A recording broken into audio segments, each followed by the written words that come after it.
د بلخ ولایت په چاربولک ولسوالۍ کې د یو سیمه ییز بازار دویمه برخه ګټه اخیستنې ته وسپارل شوه. په دغه بازار کې چې 95 هټۍ شتون لري، کار یې 3 میاشتې مخکې پیل شوی و. د بلخ سیمه ییزو مسؤلینو د پرانیستې په مراسمو کې وویل چې په دغه سیمه ییز بازار کې به نورې 70 هټۍ هم جوړې شي.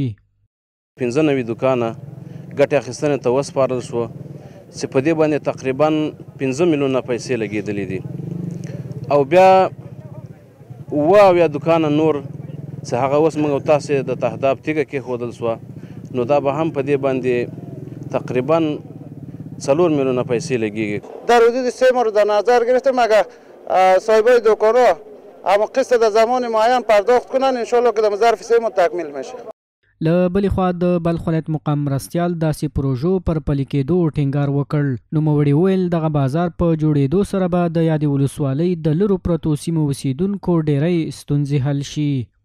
انشالله امارات اسلامی شما اطمینان داده میتونیم که به آخرین نقطه نهایت کوشش امیست که همین قسم ولسوالی که عقب مانده را اینا ترقی بته و انکشاف بته و بالا ببره ظرفیت شه. په همدې حال کې د سیمې اوسیدونکي هم دغه بازار په جوړېدو خوښ دي. وایي دغه نوی بازار جوړېدل تر ټولو مهمه اړتیا وه.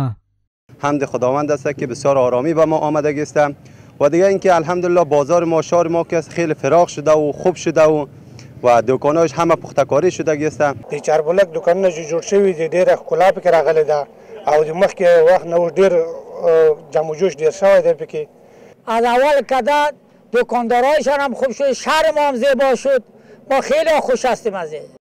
د یادونې وړ ده په دغه بازار کې د پاتې نورو نوي هټیو په جوړېدو سره به د هټیو ټول ټال شمیر تر 102 پورې ورسیږي چې لګښت 9 میلیونه افغانۍ اټکل شوی چې د خلکو په ملاتړ جوړیږي.